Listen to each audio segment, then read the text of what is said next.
Suppose वही संख्या 1 2 3 4 5 and 6 हो, 13 से डिविजिबल है या नहीं है चेक करने के लिए बेशक आप ऐसा भी कर सकते हैं, लेकिन ऐसा करने में, ऐसा भाग देने में आपको बहुत समय लगेंगे।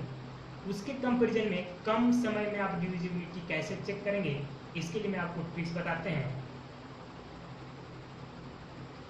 यूनिट डिजिट पे एक लाइन खींचिए, मल्टीप्लाई बाई 4 कीजिए, 6 चौको 24, 24 को जोड़ दीजिए, जो भी आएगा उसे लिखिए, 5 4 9, 4 2 6, 3 2 1, फिर से लाइन खींचिए, इंटू 4 कीजिए, 9 चौको 36, जोड़िए 6 6 12, 3 3 6 7 2 1, फिर से 4 से मल्टीप्लाई कीजिए, 4 दूनी के 8 और जोड़ दीजिए, 15 5 2 1 3 1, फिर से 4 से मल्टीप्लाई कीजिए, 5 चौको 20, जोड़िए 3 2 1 3। दोस्तों आप बहुत ही आसानी से डिटेक्ट किया जा सकता है कि 33 13 से डिविजिबल नहीं है। चूंकि 33 13 से डिविजिबल नहीं है, इसका मतलब हुआ कि दिया हुआ संख्या 1 2 3 4 5 6 भी 13 से डिविजिबल नहीं है। दोस्तों एक कॉन्सेप्ट को अपनाने के लिए आपको खुद से एग्जाम्पल चूज कीजिए और चेक कीजिए इस तरीके से। प्लस दूसरी चीज, आप ट्रेडिशनल मेथड से भी चेक कीजिए कि ये ट्रिक्स कामयाब है या कहीं ना कहीं क्रैश कर जा रहा है। दोस्तों बेशक आप पाएंगे कि ट्रिक्स कामयाब है, ये काम अच्छी तरह से करते हैं, कहीं इनमें फाल्ट नहीं है, तो आप प्रैक्टिस कीजिए।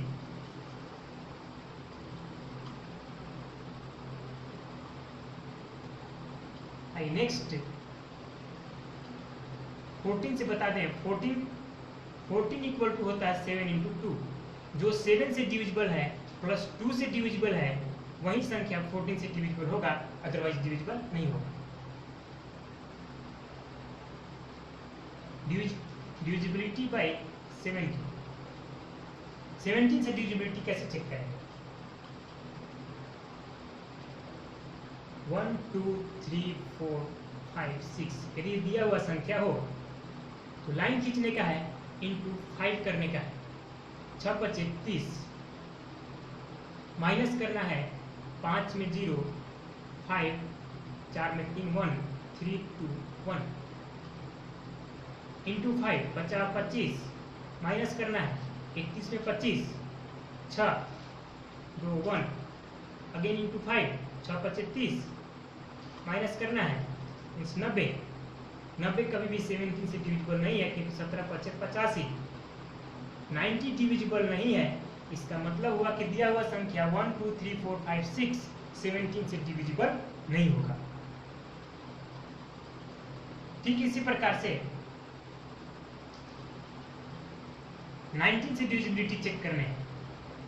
19 से डिविजिबिलिटी चेक करने के लिए हम एक संख्या लेते हैं 1 2 3 4 5 एंड 6, और इसमें मैं आपको सजेशन देना चाहूँगा, लाइन खींचिए, इंटू 2 कीजिए, 6 दूनी 12 ऐड कर दीजिए, 5 में 2 सॉरी 5 2 7 4 1 5 3 2 1, फिर से 2 से मल्टीप्लाई कीजिए और ऐड कर दीजिए, 4 5 9 3 1 4 2 1, 2 से मल्टीप्लाई कीजिए, 9 दूनी 18 और ऐड कर दीजिए, 8 4 12 2 1 2 1 3 1 4 1, अगेन 2 से मल्टीप्लाई कीजिए, 2 दूनी के 4, आए कितना 14 4 18।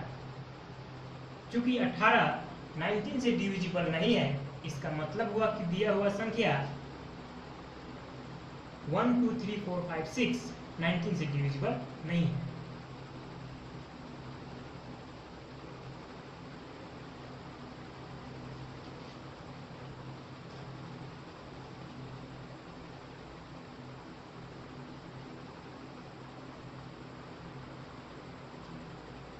दोस्तों नेक्स्ट आपको बताएं 23 से डिविजिबिलिटी हम कैसे चेक करेंगे? यदि दिया हुआ संख्या 1 2 3 4 5 एंड 6 है तो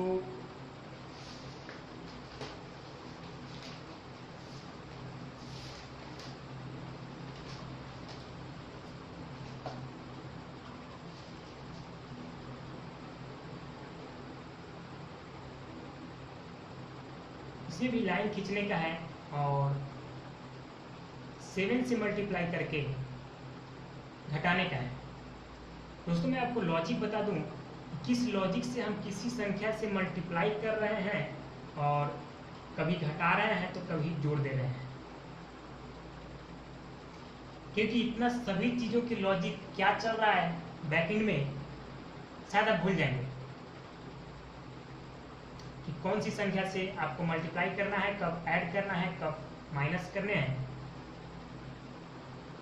लॉजिक इसका यह है अगर 23 का मल्टीप्लिकेशन 3 से करेंगे तो कितना आएगा, 3 3 पे 9, 3 दूनी पे 6, 69 प्लस 1 कर देंगे तो कितना आएगा 70 को हम लिख सकते हैं 7 इंटू 10। यहां से हमारा 7 आया कि 23 की डिविजिबिलिटी चेक करने के लिए हमें 7 से मल्टीप्लाई करने हैं और यहाँ से प्लस को ऐड करना है। अभी आपने 7 को देखा था, 7 इंटू 3 70 21, इसको हम -1 करें तो आ जाएगा 20 को हम लिख सकते हैं 2 इंटू 10। यहाँ का 2 है जो कि 2 से मल्टीप्लाई करने के लिए आपको सजेशन दिया मैंने, 2 से मल्टीप्लाई कीजिए और उसमें माइनस कर दीजिए। ए माइनस है जो कि माइनस कर रहे थे। 7 से डिविजिबिलिटी चेक करने के लिए दिए हुए संख्या के यूनिट डिजिट को 2 से मल्टीप्लाई करना है और बाकी की संख्याओं में से माइनस करते चला जाना है। तब तक करना है जब तक कि हम आसानी से ये न देख लें कि 7 से डिविजिबल है या नहीं है। अगर लास्ट की संख्या 7 से डिविजिबल है तो दिया हुआ संख्या भी 7 से डिविजिबल होगा, अदरवाइज नहीं होगा। ठीक इसी प्रकार से 23 इंटू 3 किया, यहाँ पे 7 आया, 7 से मल्टीप्लाई करके 1 ए प्लस में ऐड कर देने का है। आइए एग्जाम्पल लेते हैं फिर से 1 2 3 4 एंड 5 6 इंटू 7 करना है, 6 7 42 और ऐड करना है।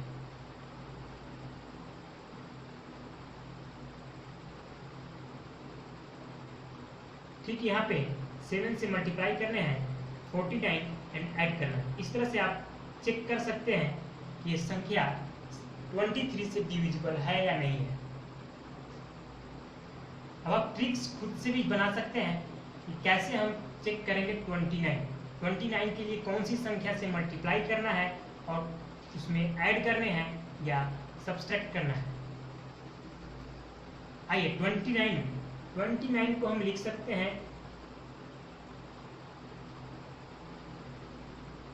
29 प्लस 1 इक्वल टू 30 और 30 को लिख सकते हैं 3 इंटू 10। यहाँ का 3 मल्टीप्लाई करने का है और यहाँ का प्लस ऐड करने का है। मीन्स अगर कोई संख्या दिया हो 1 2 3 4 5 6, 29 से डिविजिबिलिटी चेक करने की हो तो हमें क्या करने हैं, यूनिट डिजिट के पास में एक लाइन खींचने का है। लाइन खींचकर 3 से मल्टीप्लाई करना है और 76 18 इसको ऐड कर देना है। 8 5 13 3 1 5 1 6 3 2 1। फिर से 3 का मल्टीप्लिकेशन करना है, 3 3 के 9 और ऐड कर देना है। 9 6 15 5 1 3 1 4 2 1। ठीक इसी तरह से करते जाना है। तब तक करना है दोस्तों, तब तक करने हैं जब तक कि हम आसानी से यह देख लें कि 29 से संख्या डिविजिबल है या नहीं है। अगर डिविजिबल है तो हम कह दें कि दिया हुआ संख्या डिविजिबल है, अदरवाइज डिविजिबल नहीं है। दोस्तों डिविजिबिलिटी चेक करने के लिए आप जरूर समझ गए होंगे, ऐसा मैं उम्मीद करता हूँ।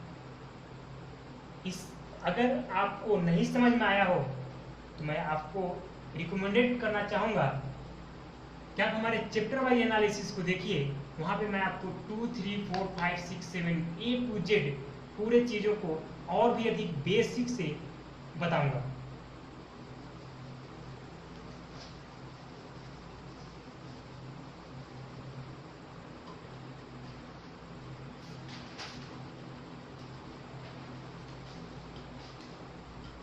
दोस्तों ये बता दें कि डिविजिबिलिटी की ज़रूरत कहाँ पे पड़ेगी एप्टीट्यूड में। वैसे अगर आप एग्जाम देते हैं, प्रिपरेशन कर रहे हैं तो बेशक जानते हैं कि एप्टीट्यूड में डिविजिबिलिटी की कितनी ज़रूरत पड़ेगी, बट डायरेक्ट क्वेश्चंस कभी नहीं पूछा जाएगा कि कोई संख्या देकर पूछ लिया जाए कि 29 से डिविजिबल है या नहीं, ये 30 से डिविजिबल है या नहीं, ऐसा नहीं पूछा जाएगा। बट आपसे ये पूछे जा सकते हैं कि दिया हुआ संख्या प्राइम नंबर है या नहीं है। तो थर्ड कॉन्सेप्ट में चलते हैं, प्राइम नंबर।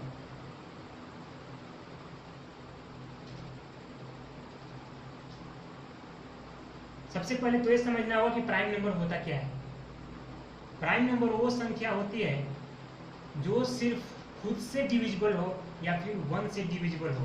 प्राइम संख्या वो संख्या होती है जो सिर्फ खुद से डिविजिबल हो या फिर 1 से डिविजिबल हो। जैसे 2, 3, 5, 7, 11, 13, 17, 19, 23, 29 डॉट। और दोस्तों बताना चाहेंगे कि 1 जो कि 1 से डिविजिबल है और 1 से डिविजिबल है, मीन्स खुद से भी डिविजिबल है और 1 से डिविजिबल है, बट 1 प्राइम नंबर नहीं होता है।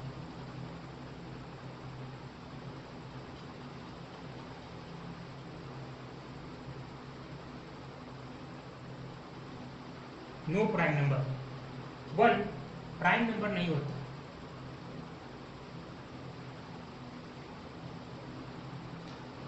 अब आपको ये भी नहीं पूछेगा कि 17, 19 प्राइम नंबर है या नहीं है। आपको कोई ऐसा संख्या मिल जाएगी, सपोज 101 प्राइम नंबर है या नहीं है, तो आप कैसे क्विकली कर लें इसके लिए मैं आपको बताता हूँ कि 101 के थोड़ा बड़ा में कोई ऐसा परफेक्ट स्क्वायर संख्या देखिए। जैसे 10 गुणे 10 करेंगे, इस 10 का स्क्वायर है तो 10 गुणे 10 करेंगे तो 100 है। 100 101 से छोटा है, इसलिए हम 11 का स्क्वायर लेंगे। 11 इंटू 11 इक्वल टू 121। यहाँ से हम कॉन्सेप्ट लेंगे, 11 को रख लेंगे। 11 से छोटा जितनी भी प्राइम संख्या है वो सब लिख लेंगे। 11 से छोटा कौन कौन सी प्राइम संख्या है? Prime number 2, 3, 5, 7, that's all. 2, 3, 5, 7। और हमें ये चेक करना है कि 101 2, 3, 5, 7 से डिविजिबल है या नहीं है। 2 से चेक करने के लिए चले, इसकी यूनिट संख्या चूंकि 0 नहीं है या फिर इवन नंबर नहीं है, 101 में एक इवन नंबर नहीं है, नहीं 0 है, तो 2 से डिविजिबल नहीं होगा। 2 से डिविजिबल नहीं होगा। 3 से डिविजिबिलिटी चेक करने के लिए दिए हुए संख्याओं को योग करेंगे और देखेंगे कि योगफल 3 से डिविजिबल है या नहीं है। तो इसके लिए 1 + 0 1 + 1 2। 2 3 से डिविजिबल नहीं है, मीन से 3 से भी डिविजिबल नहीं होगा। 5 से डिविजिबिलिटी चेक करने के लिए हम क्या करेंगे, लास्ट में 5 होना चाहिए या फिर 0 होना चाहिए, दोनों नहीं है, मीन्स 5 से भी डिविजिबल नहीं है। 7 से डिविजिबिलिटी चेक करने के लिए मैंने आपको ये बताया 2 से मल्टीप्लाई करना है और घटा देना है। 2 से मल्टीप्लाई किया, 2 एकम 2 और घटाया, आया कितना 8। 8 जो है 7 से डिविजिबल नहीं है, मीन्स दिया हुआ संख्या 101 किसी भी संख्या से डिविजिबल नहीं है। मीन्स हम कह सकते हैं कि 101 is a prime number, is a prime number.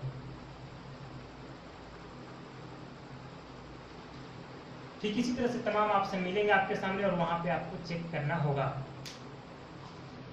मैं उम्मीद करता हूं कि आप प्राइम संख्या कैसे निकालते हैं ये आप समझ गए होंगे।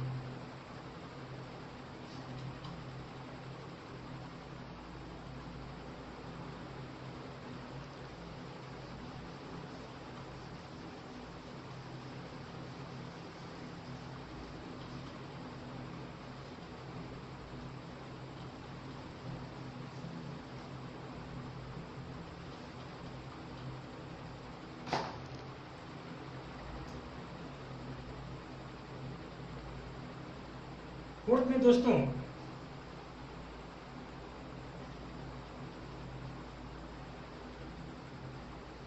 एक क्वेश्चन देते हैं रिमाइंडर से संबंधित और उसको आप खुद से सॉल्व करने की कोशिश कीजिए। उसके बाद मैं आपको क्विकली कैसे सॉल्व कर लें इसको बताते हैं। क्वेश्चन है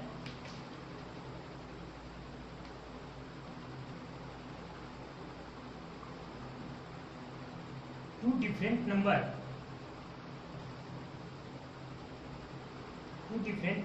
when divided by 50,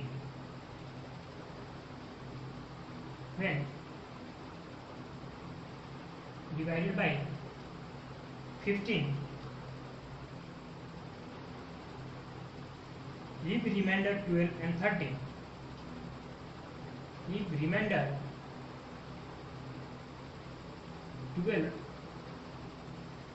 and 13 respectively.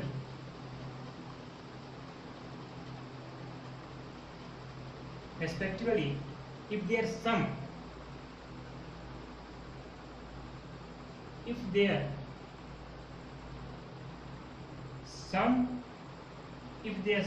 divided by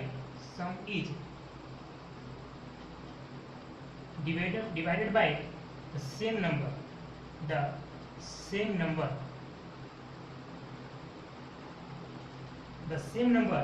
15, then what will be the remainder?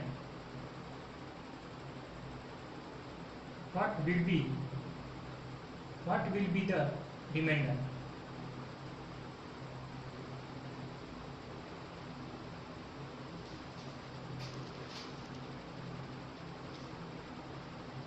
दोस्तों two different number when divided by 15 leaves remainder 12 and 13।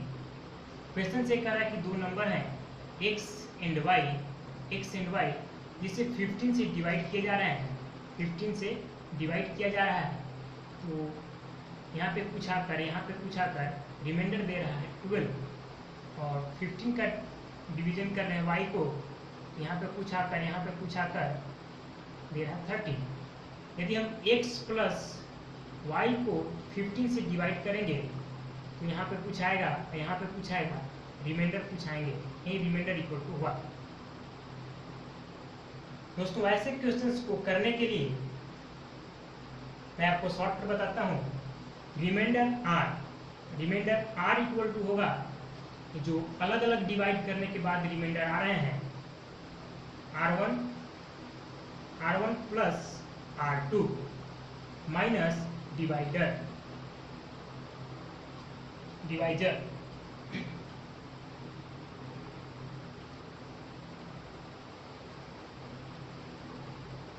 r ज्ञात करने के लिए हमें करना होगा r1 equal to 12 plus r2 equal to 13 minus divisor equal to 50।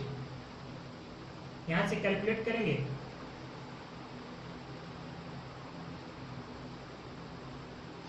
-15 equal to 10।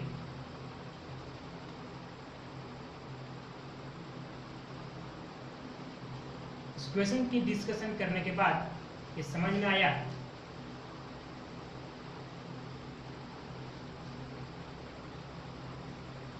यदि दो संख्याओं को किसी संख्या से डिवाइड किया जा रहा हो अलग अलग, उसके रिमाइंडर हमें पता हो और उन दोनों संख्याओं के योगफल को उसी संख्या से यदि हम डिवाइड करें तो रिमाइंडर ज्ञात करने के लिए फार्मूला आया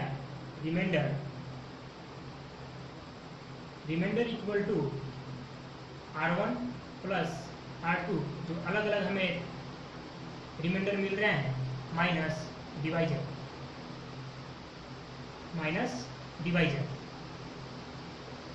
इस फार्मूले से हम यूं ही बहुत आसानी से क्वेश्चंस को सॉल्व कर सकते हैं।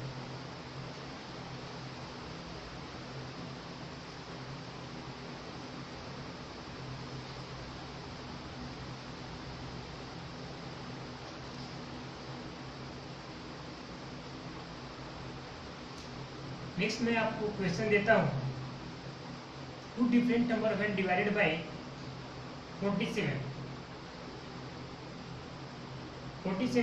leave remainder 13 and 23 13 and 23 13 and 23 if their sum is divided by the same number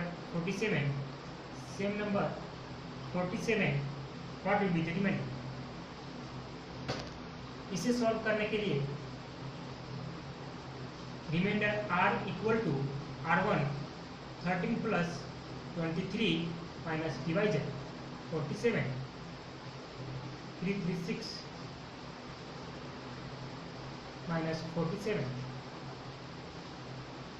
minus 11। Reminder कभी नेगेटिव नहीं हो सकता, कैंट बी नेगेटिव। रिमाइंडर कभी भी नेगेटिव नहीं हो सकता, इसलिए ये फार्मूला यहाँ पे अच्छा से काम नहीं कर रहा है। तो एक कंडीशन है कि जब हम इस फार्मूले को अप्लाई कर रहे हैं और रिमाइंडर नेगेटिव आ रहा है, उस समय रिमाइंडर इक्वल टू होंगे r1 plus r2। Reminder equal to होगा r1 प्लस r2। कब? जब इस फार्मूले को अप्लाई करने के बाद रिमाइंडर नेगेटिव आ रहा हो। तो यदि रिमाइंडर नेगेटिव आता है तो हम कहेंगे reminder equal to r1 plus r2। जो हमें शेषफल मिले हैं उसका योग करने से ही आपका आंसर मिल जाएगा।